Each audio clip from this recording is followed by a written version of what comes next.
We have two butterfly koi. So the big white fish, their fins are almost like wings. They're so beautiful. When we got them, they were probably about 2 inches long, and they've just grown like crazy. I guess we've had them for about 5 years maybe.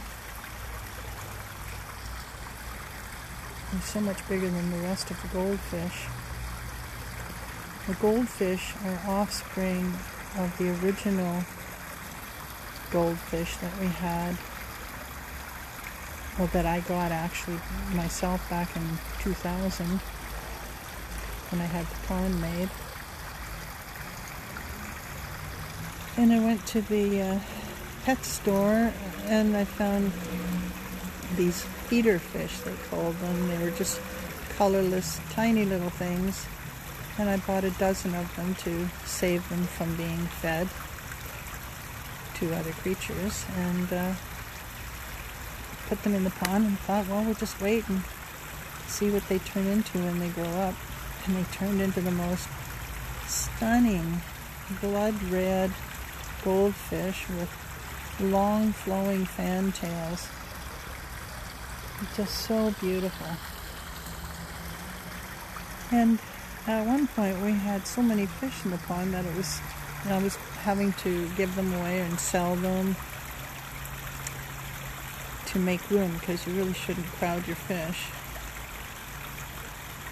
And then suddenly a heron discovered our pond, and he came in one day when we were out at the festival at Victoria Park, and he ate most of our fish. He also speared our liner, so the pond began to leak. And a number of my friends had some of my fish, and one of my friends gave me back some of my own fish. So those bred, and now what we have in here are those fish and the offspring, plus the 2 koi that we purchased.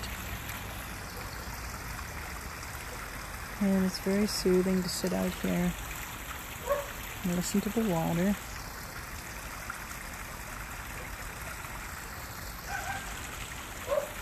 And it's a beautiful day. It's cool. It's not too cool to sit outside and enjoy the sun.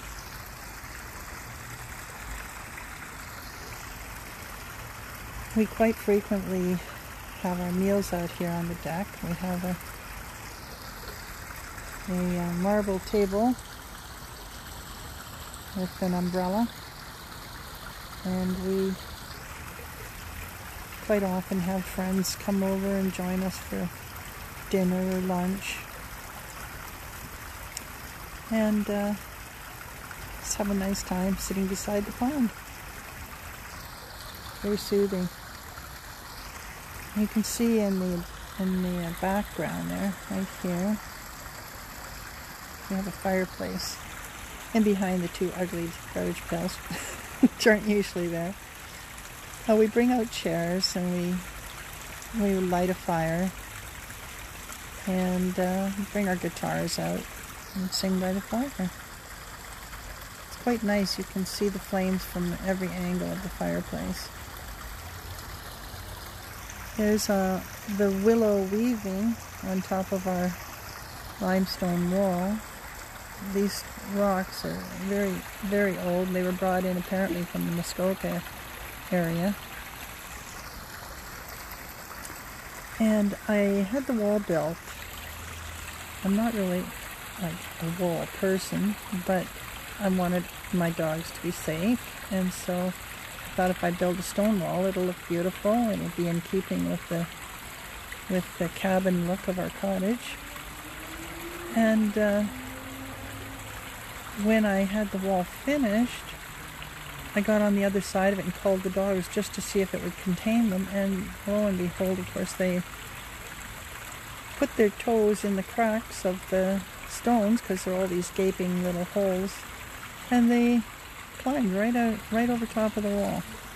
So then I had this idea about having this willow weaving placed on top of the wall. And the reason I thought of that was because of the Museum of Indian Archaeology in London, over there where they found the original site of an Indian village. And I thought the look was really cool. It's like a fortress. And so that's been up for, well, a long time. 19 years, I think. Yeah, 19 years. It's getting a little bit dried out, and squirrels run up and down it and dislodge some of the branches sometimes. I try to weave some back in again. But so far it's held up very well. And that gate there, this is the arbor. The gate, I wanted it made in a kind of an old-fashioned style as well. So it's got a hand-hewn wooden peg for a handle, and it just slips in and out of a hole in one of the logs on one side of the gate. And it's also stood the test of time. It's been great. And we're just totally surrounded by trees, see? There, that's the front of me, and that's my neighbor's tree at the side. And then this is behind me, and above, catalpa tree right there. So everywhere you look, there's a little bit of blue sky there.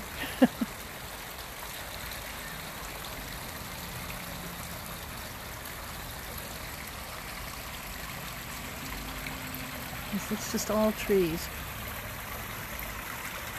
And trees clean the air, and they shelter the house, as long as they don't drop branches on it, which they haven't done so far.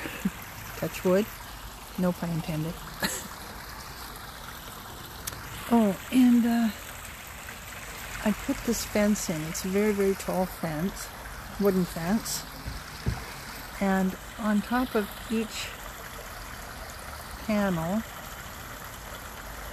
is some designs. Now, the very first one is like caveman era with woolly mammoth. Can't see it very well from here, but and then over here is some Aboriginal Dreamtime figures, because I went to Australia and I just loved it.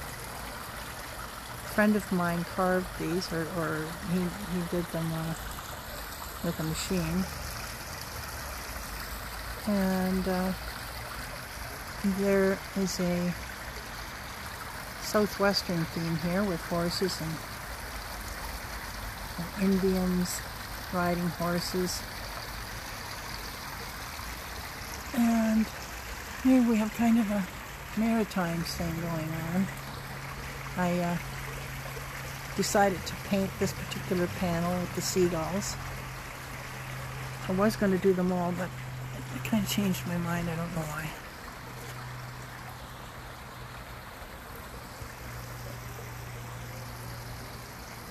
And then there's an Egyptian panel at the end there. That building, people sometimes think it's a guest house, but it's just our shed. I had the red tin roof put on so that it would match the rest of the house.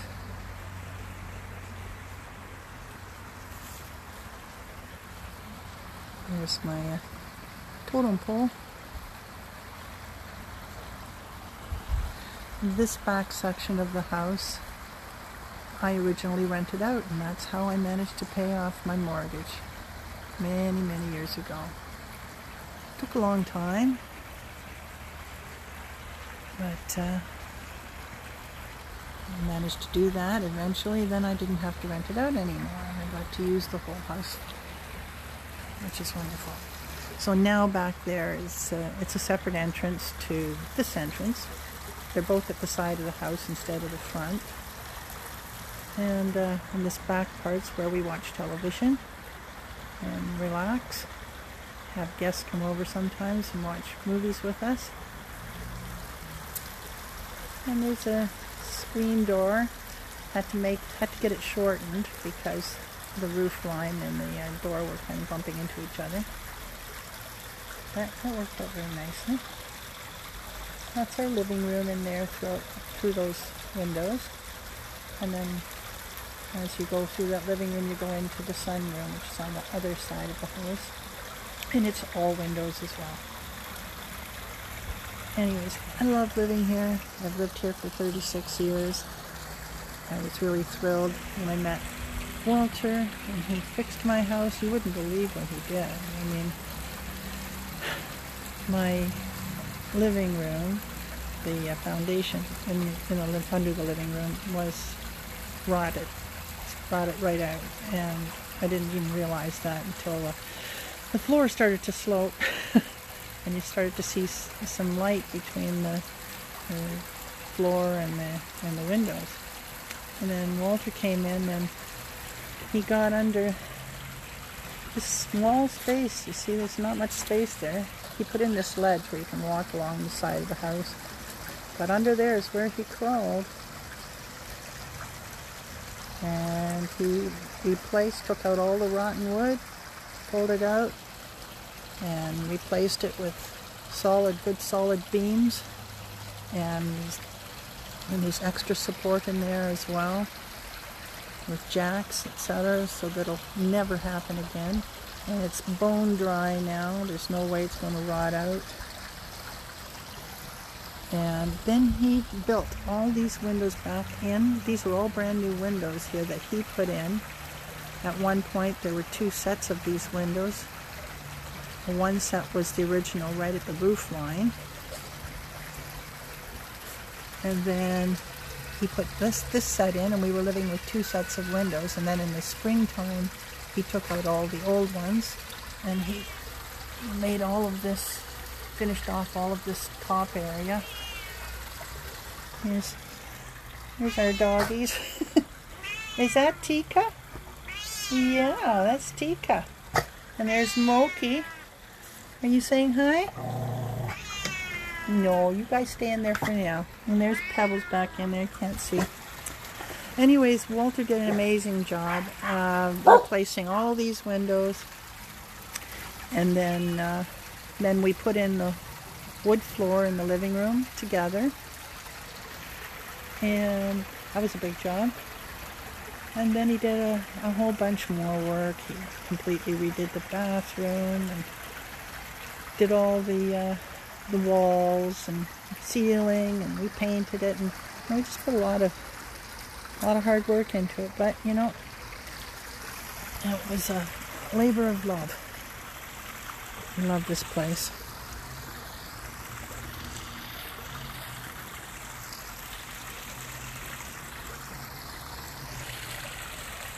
Anyways, I just thought I'd show you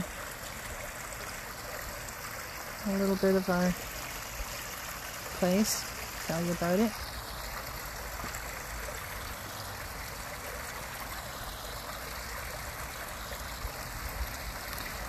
I've moved many times over the years and made some not very wise choices and made some great choices. So when I found this place, I just fell in love. It didn't look anything like this when I bought it. There were no trees in the yard, in the front yard. Pretty much, there's just this one big tree here. All the rest of them I planted. That's it. There's a big cherry back in there. And we used to get, oh my gosh, so many cherries that we had to have the neighbors come in and help themselves.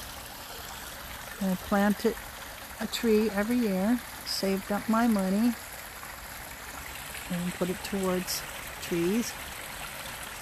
and saved a few trees that other people were throwing away, and they turned into gorgeous things. They were like about a foot or 2 feet high when I first got them, and then look at them now. They're just like it's really huge. There's these beautiful evergreens, a weeping cypress out there, blue spruce, white birch, plump birch, cherry tree, another blue spruce over there and sort of over the red roof, catalpa tree, maple, sugar maples. I'm not sure what that one is, but quite a variety. It's wonderful. In the summertime, when it gets really hot, our place stays surprisingly cool just because of the trees.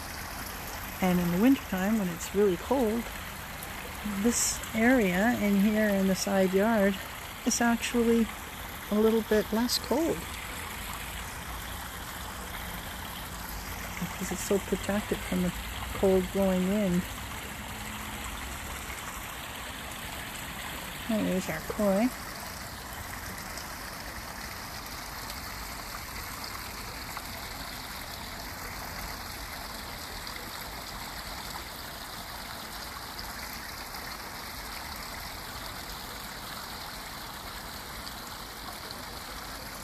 I'm going to have to scoop some leaves out of the pond.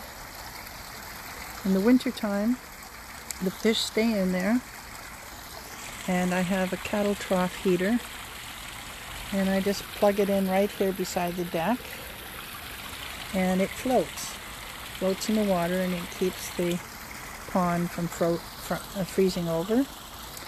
So there can be like 2 feet of snow all around this pond, and bitter cold out, and that water's still flowing. The fish go dormant. They just go to sleep. And they usually form rows right in front of the waterfalls where the oxygen comes into the water, and they can get the oxygen through their gills. And occasionally during the winter, when we have really mild days, the fish will actually wake up, and they will come to the surface very sluggishly, asking for a few pellets of food, and then they go back to sleep. On one occasion I had one of my heaters break. It just stopped working, so I had to go out and get another one. And in that short time, the water did freeze, but the moving water, where the waterfalls is, did not freeze. It had a hood of ice over it, but it itself kept flowing. The pump didn't stop working or anything. So everything was fine. Well, it looks like a squirrel may come down for a drink. We've had a deer in our front yard. Skunks. Rabbits gave birth to babies and we're nursing them right in front of the window. We have lots and lots of toads. They're just little baby toads all over the place. And we've had muskrat come up from the river. Skunks, of course. Fortunately, not too often. Our dogs got skunked once. I think it was a baby skunk that wandered in here somehow. I think there was a little opening under the deck, or under the shed that they got into.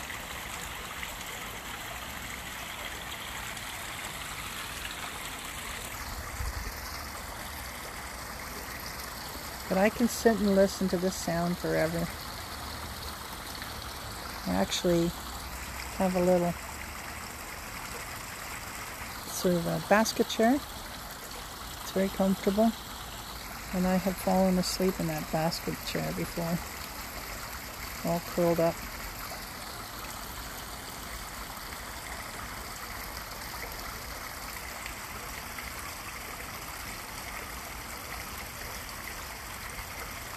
Isn't he pretty? Look at those wings. I mean, those fins are really just like wings. And the white is stunningly bright. It's a beautiful pearl white.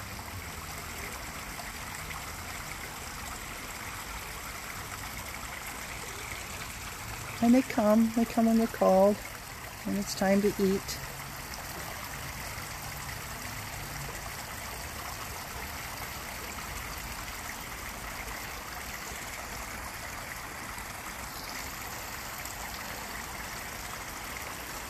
I'll have to make a video sometime when I'm actually feeding them. I just fed them a little while ago. I should have tried to capture that at the same time. They get very excited. One time, one of the big guys jumped straight up in the air and landed back in the water. It was a big splash. I think he was going for a mosquito or something. And it gets very musical sounding around the pond when the toads are all singing. And you know how they kind of trill? And when they're all doing it, it's just like a symphony of sound. It's really cool. And then there's the cicadas too. So you get a lot of beautiful nature sounds. And that's what drowns out traffic sounds. You don't hear too much traffic sound. Occasionally there's a train going by and you can hear it, and you can feel the vibration. But surprisingly quiet around here, considering we're right at the corner of Oxford and Wharncliffe. It's pretty busy. Anyway, I should get going, have some lunch. Just thought you guys might like to see it, our little yard. Okay, have yourselves a beautiful day. The sun's shining, absolutely gorgeous out. I think we might go for a bike ride. Take care.